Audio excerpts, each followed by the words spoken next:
Movie का start toy नाम के एक बच्चे से होता है जिसे स्कूल में तकरीबन सभी बच्चे तंग करते हैं, लेकिन उसके क्लास फेलो हेलबीटा के भाइयों ने तो हाथ ही कर दी।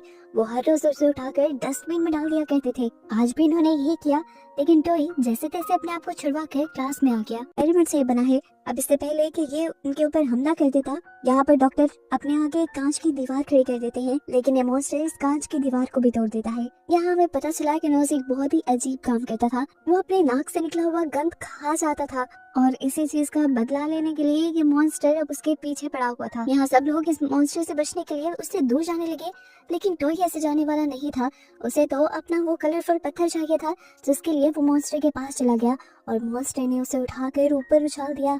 इससे पहले कि वो मॉन्स्टर को खा जाता, यहाँ पर नोज अपने नाक से ऑर्गन निकाल कर उस मॉन्स्टर को धमकी देता है, बताओ खा जाओ तुम्हारे साथियों को या मेरे दोस्त को छोड़ोगे। मॉन्स्टर को अपने साथियों की जान बचानी थी, इसीलिए उसने नोज के साथी को छोड़ दिया। ये लोग घर के बाहर की तरफ भागे, लेकिन मॉन्स्टर भी बाहर आ गया और अब मॉन्स्टर इससे पहले कि दुनिया को नजर आता या इनको ही खा जाता, पीछे से ठीक वक्त पर प्रोफेसर डॉक्टर आकर उसे अपनी एक गन से छोटा करके एक जार के अंदर कैद कर देते हैं। इस भागम दौड़ी के चक्कर में नोज कीचड़ में गिर गया था, लेकिन खैर अब ब्लूकी और टॉय को अपना पत्थर मिल गया और वो यहाँ से भाग गए। पत्थर लेकर टॉय अब अपने घर पे आ चुका था कि विश मांगते ही वो एक कबूतर बन गया। उससे उस पत्थर का वजन सहा नहीं गया और पत्थर दोबारा नीचे गिर गया। अब ये पत्थर लग गया लोकी के भाई के हाथ, जिसने ये विश मांगी कि काश मेरे हाथ बहुत ज्यादा लंबे हो जाएं। उसकी ये भी विश पूरी हुई, लेकिन हेलबीटिका बहुत सही थी।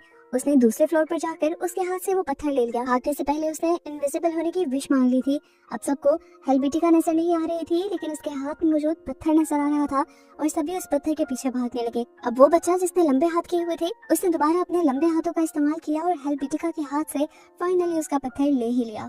ये देखते हुए हेलबीटिका ने उसके करीब आकर उसे जोरदार पंच मारा और ऐसे उसके हाथ से पत्थर दोबारा छूट गया और लग गया हेलबीटिका के डैड के हाथ। उस पत्थर को हाथ में लेते ही हेलबीटिका के डैड को लगा कि वो अब सबसे ज्यादा पावरफुल हो चुके हैं, इसीलिए उन्होंने अपनी कंपनी के सभी एम्प्लॉयज को निकाल दिया, क्योंकि वो अब अपना हर काम इस पत्थर के जरिए करने वाले थे। इसके बाद उन्होंने बहुत सारे पैसे की विश मांगी, जिस पैसे के पहाड़ के ऊपर वो चढ़ते रहे और बहुत ऊपर चले गए। ये देखकर हेलबीटिका और उसके सारे साथी समझ गए कि इंसानों का लालच इस तरह खत्म नहीं होगा। तब जहन लड़ाते हुए हेलबीटिका ने अपने डैड से कहा, डैड अपना ये सारा पैसा बैंक पे ट्रांसफर कर दें। उसके डैड को उसका ये आइडिया पसंद आया। उन्होंने जैसे ही सारे पैसे बैंक में ट्रांसफर किए तो पैसों का पहाड़ नीचे से गिरने लगा। वो भी नीचे गिर जाते, लेकिन बिल्डिंग से लटक कर उन्होंने अपनी जान बचाई। उनके हाथ में मौजूद ये पत्थर नीचे गिरकर उनके सिक्योरिटी गार्ड के हाथ लग गया। अब इससे पहले कि सिक्योरिटी गार्ड कोई विश मांग लेता, हेलबीटिका फौरन उस पत्थर को टच करके कहती है कि ये सिक्योरिटी गार्ड एक सॉसेज बन जाए। सॉसेज बने इस इंसान को देखकर अभी सारे हैरान ही थे कि अचानक एक बिल्डिंग से भी बड़ा इंसान यहाँ पर आ गया। ये असल में टॉय की सिस्टर का बॉयफ्रेंड था, जिसे उस दिन उसने कह दिया था कि तुम बड़े हो जाओ, और उसकी विश पर उसका बॉयफ्रेंड बहुत बड़ा हो गया था। वो अब हेलबीटिका के डैड को नीचे भी उतार देता है और नीचे उतरते ही दोबारा हेलबीटिका के डैड ने उस पत्थर को उठा लिया और विश मांगी कि वो सबसे ज्यादा पावरफुल बन जाए, और देखते ही देखते वो एक ब्लैक बॉक्स में बदल गया। ये वही ब्लैक बॉक्स था जो हेलबीटिका के डैड की कंपनी बनाया करती थी।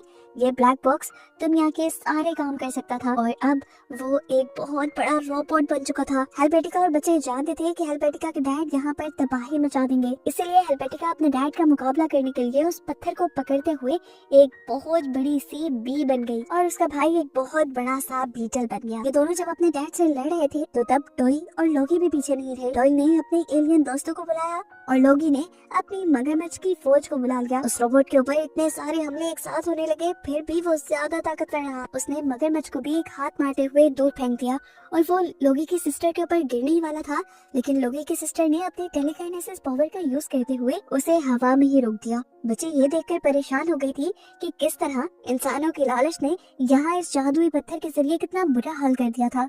उसे समझ में आई कि यहाँ पर सब कुछ पहले की तरह नॉर्मल होना चाहिए, इसलिए उसने चुटकी बचाई और अपने दिमाग के पावर्स का इस्तेमाल करते हुए सब नॉर्मल कर दिया। फिर उसके जहन में आया कि इस मैजिकल पत्थर को ही यहाँ से डिस्ट्रॉय कर देना चाहिए, ताकि कोई कभी इसकी लालच में ना आए। उसने ये बात सबके दिलों में डाल दी और सब भी इस बात के लिए मान गए, जिसके बाद उसने अपनी पावर से इस पत्थर को डिस्ट्रॉय कर दिया।